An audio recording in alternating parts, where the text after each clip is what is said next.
It's yet another amazing day, 18 degrees, so I'm making most of it.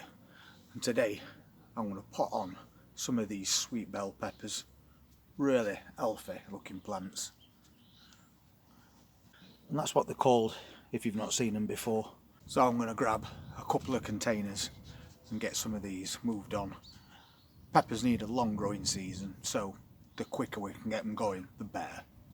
These are the pots that I'm going to be using this year. A pretty good size for one pepper plant, and I think they're around 10 litre. So I've mixed up some compost, added fish blood and bone, so that they get a boost in nutrients, and now we can get them moved. So first thing we'll do is get this plant out and see what the roots is like. They're actually not too bad. So let's make an hole and get this plant in. And you can plant peppers slightly deeper than they were if they're a little bit leggy. It's always a good thing to do that. So I've put that in and I've pushed it right down to those first set of leaves. That's basically all we need to do. And it's going to be staying in this pot for duration at season. So once again, new compost, a good helping of that fish blood and bone. Just get a quick mix and then we can get the second one out. Slightly more roots on this one, but they're not too tangled. So same pot, nice deep hole, and in it goes. And once again, push down slightly deeper to those first set of leaves. And as quick as that, that's that job done. And then we'll stick as labelling so we don't forget what they are. So all they need now is a bit of watering, and that job's done. I've also got some spinach, and it's come on really well. Unfortunately, this was multi-sown spinach, but we've only had one plant or two that's actually germinated, but we can still move them on as individual plants. So I'm just going to move on a few of these today, see how they do. And I'm using 9cm pots. So I'm filling and topping,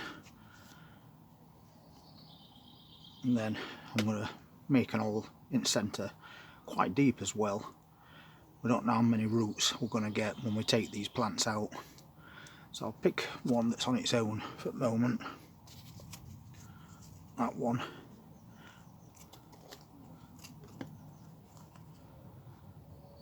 It's got a few roots but not a lot, so I think this compost may be a little bit too wet, but we have got something so we can work on that. And then I'm going to drop it in that hole, pinch that compost around it and firm it in. And that's one on its way, but at least we are now starting to get true leaves. So same again, press down, top off, make that hole. We'll get another one.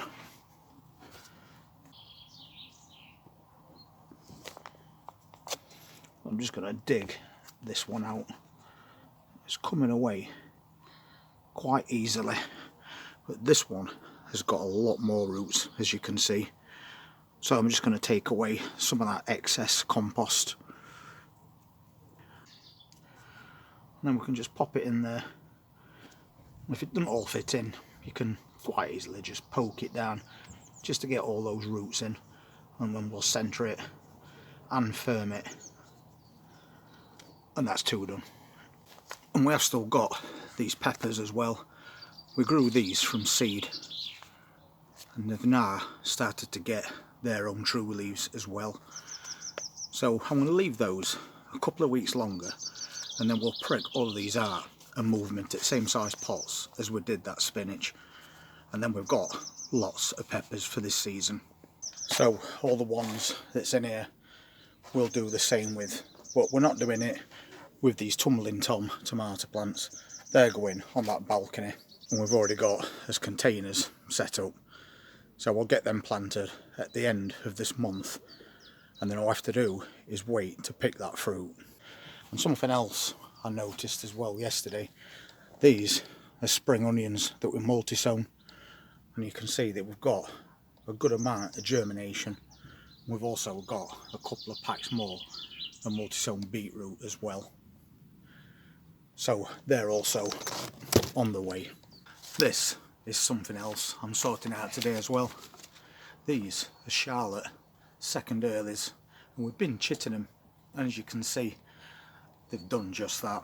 So what I'm going to do is start a couple of containers of these off, and because they only take 17 weeks to reach maturity, I can then plant another set of them a few weeks down the line, so we can stagger those harvests, and those potatoes are going to last a lot longer that way. So a couple of these in each container to start us off. But I am going to drill some extra holes. They didn't seem to drain too well last year.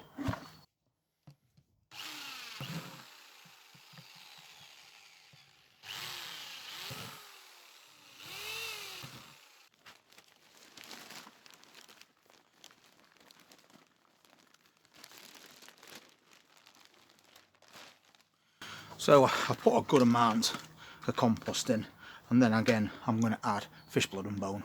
So we'll get a decent amount in here again.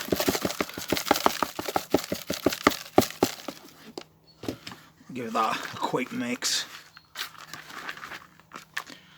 And then we'll take his potatoes, and I'm going to push them below the surface of this compost.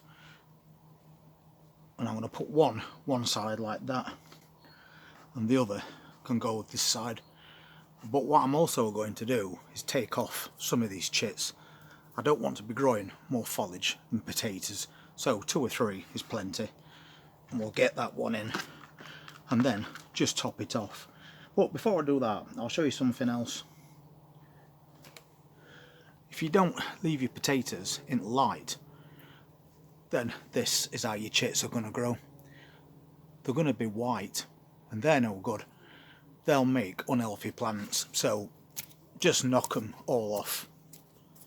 And we've got time to start again with this potato, because we're not planting that one for a few weeks.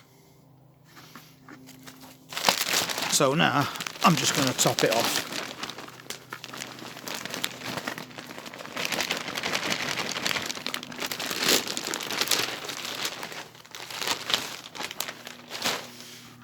And as easy as that, we've got another potato container on way. I'll give that a good water in, and then I'll leave it a while, because I don't want those potatoes rotting from being too wet. I don't think anything encourages you more to get outside and get some jobs done more than weather like this. It's absolutely amazing, and it's going to be the same tomorrow as well, so I think I'm going to be doing quite a bit more potting on. And if you want to see what we're going to be doing over the weekend, please hit that subscribe button, press that notifications bell, and I'll see you on the next one.